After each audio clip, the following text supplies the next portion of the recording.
Odpredal som svoje 70 000 portfólio a v dnešnom videu sa pozrieme na to, ako ho budem skladať pri dnešnom trhu od nuly. Čo je vlastne dôležité pri skladaní vlastného portfólia. Je pár vecí, ktorých sa investor vie chytiť a na základe pár odpovedí bude vedieť, ktorým smerom má ísť. Treba si hneď na úvod určiť svoj cieľ. A teda, prečo chcem začať investovať?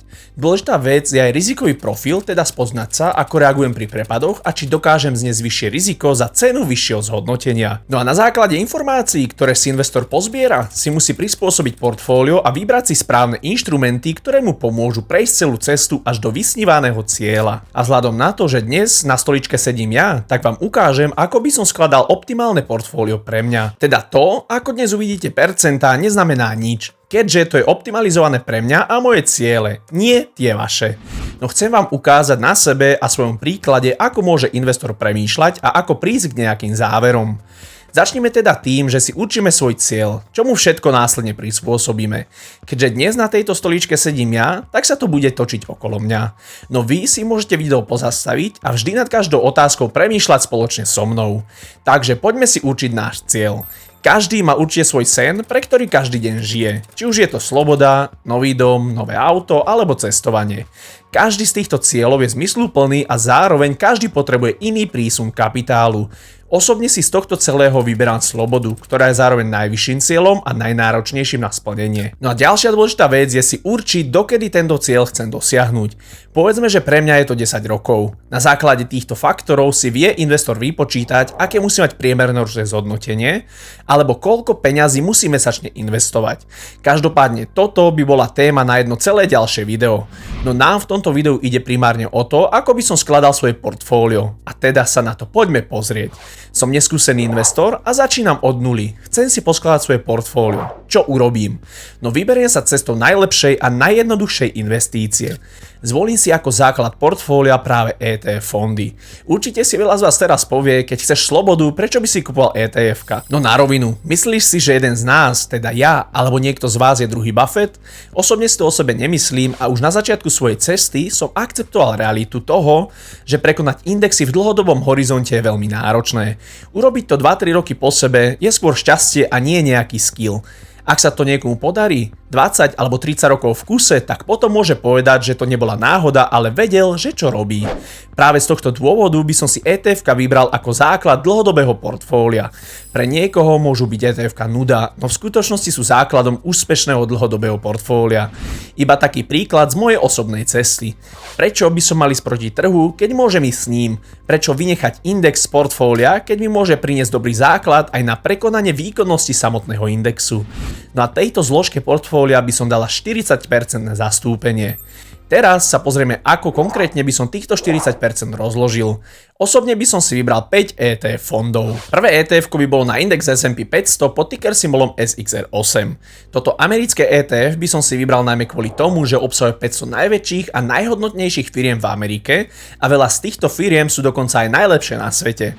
Amerika je aspoň pre mňa tá najzaujímavejšia destinácia, kde chcem nechať svoje peniaze pracovať. Dokonca aj napriek vysokému dlhu verím americkej ekonomike najviac a práve preto by som z tejto ETF časti dal práve 50% na zastúpenie ETF-ku na index S&P 500. Druhé ETF, ktoré by som si vybral, by bolo taktiež z Ameriky a konkrétne by išlo o index na malé hodnotové spoločnosti s ticker symbolom ZPRV.DE. Pre mňa osobne je toto veľmi zaujímavé ETF, a to najmä preto, lebo mi dá expozíciu voči malým spoločnostiam. Predsa tie veľké a stabilné z indexu S&P 500 sú skvelé, no tie malé spoločnosti majú najväčší potenciál rastu. A teda toto ETF môže byť aj potenciálne rastová zložka ETF časti. No a tomto ETF-ku by som dal váhu 15% v tejto časti portfólia. Tretím ETF-kom, ktoré by som pridal do môjho portfólia, by bolo ETF na celý svet. A teda hovorím o ETF-ku s ticker symbolom V2VCE. Áno, veľa ľudí môže povedať, že však v celosvetom ETF-ku je zhruba 60% zastúpenie v Amerike. No a ako som už povedal, do Ameriky sa chcem koncentrovať a teda celosvetové ETF beriem ako diverzifikáciu v tých 40% mimo Ameriky. Zároveň toto ETF bude tvoriť iba 10% ETF časti portfólia, čo nie je až tak veľa. Presuneme sa ku štvrtému ETF-ku, ktoré ktoré by som pridával a bolo by to ETF na Európu a konkrétne ide o ETF s ticker symbolom EXSA. Ide o ETF, ktorý kopíruje výkonnosť Europe 600 indexu, ktorý kopíruje výkonnosť 600 najväčších spoločností v Európe. Toto ETF by som taktiež pridával kvôli diverzifikácii portfólia. Áno, aj Európa je práve v tom celosvetovom ETF-ku, ktoré už v portfóliu je. Avšak opäť si jemne navýšim expozíciu aj voči Európe, čo mi zároveň jemne zníži zastúpenie v Amerike, ale nie o moc. No a toto ETF-ko by tvorilo 15% môjho portfólia. No a posledné, teda 5. ETF by bolo na rozvíjajúce sa trhy. Toto ETF má konkrétny ticker IS3N.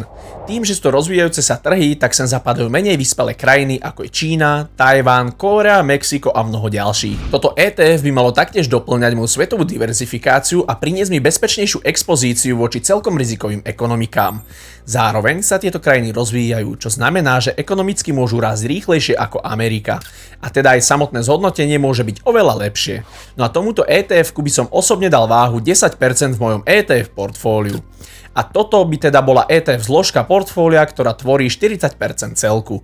Presuňme sa ďalej a 30% môjho portfólia by som vyčlenil jednotlivým akciám, teda stock pickingu. Otázka znie prečo. No vzhľadom na to, že mám náročný cieľ, tak budem potrebovať lepšie výnos na portfóliu, ako je výnos samotného trhu. A toto je práve to, že samotný trh už v portfóliu mám, teda budem kopírovať jeho výkonnosť. No pokiaľ budem mať šťastie a budem šikovný, tak si z trhu dokážem vybrať ešte pár spoločností, ktoré dokážu mať lepšiu výkonnosť ako index, a teda vďaka tomu sa mi podarí ho prekonať. Samozrejme, to, čo som práve povedal, znie oveľa jednoduchšie, ako reálne je. Na to, aby si investor vybral do portfólia správnu akciu, to chce celkom do znalostí a aj skúseností. Držal by som sa v tejto časti maximálne do 10 akcií, ktoré by som sa snažil koncentrovať. Táto časť je náročnejšia na presné popísanie, pretože iba ťažko by sa mi držali percentá v tejto sekcii, ako pri ETF-kách. Ale keď sa pozriem už dnes na trhy, tak aj teraz sa dajú nájsť zaujímavé akcie, ktoré sa obchodujú na dobrých cenách. Či už ide o Salesforce, Microsoft, Duolingo, S&P Global a tých akcií, ktoré dnes stoja za nákup, je ďaleko viac. Každopádne, čo sa výberu jednotlivých akcií týka, tak mám pre vás spracované už jedno video, kde si prejdeme detaily toho, ako si vyberám akcie do portfólia ja. Avšak, ak si akcie už vybrať vieš, no nevieš kde, tak dole v popise videa nájdeš link na brokera, ktorého využívam.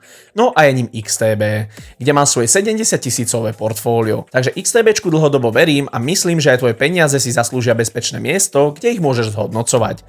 Ak by si chcel XTB vyskúšať, tak dole v popise videa ti nechám link.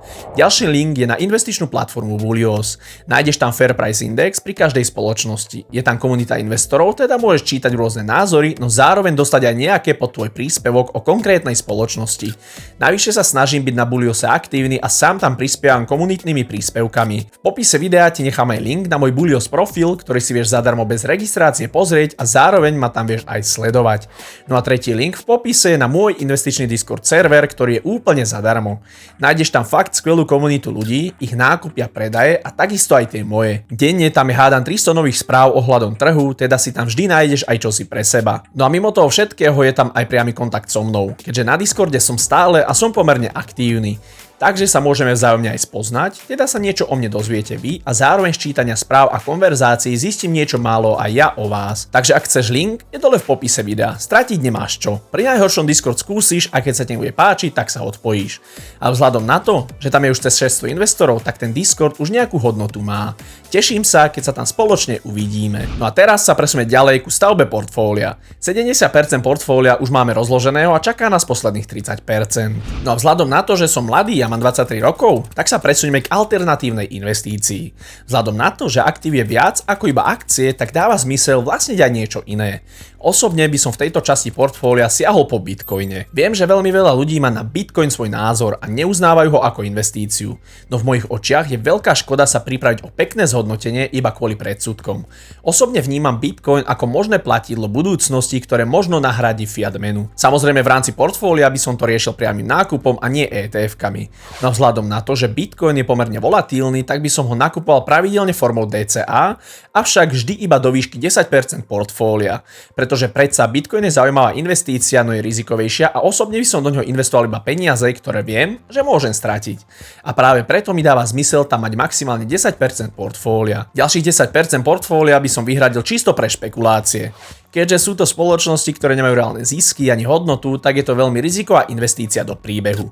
No všetci sme videli či už príbeh Palantíru alebo takej SoFi. Teda mať portfólio aj príbehy môže byť občas naozaj skvelé. Samozrejme s mierou a aj preto by som do týchto pozícií neinvestoval viac ako 10% svojho kapitálu. Keby sa niekto pýtal, tak sú to spoločnosti ako je Opendoor, Navitas, Ondas a podobne.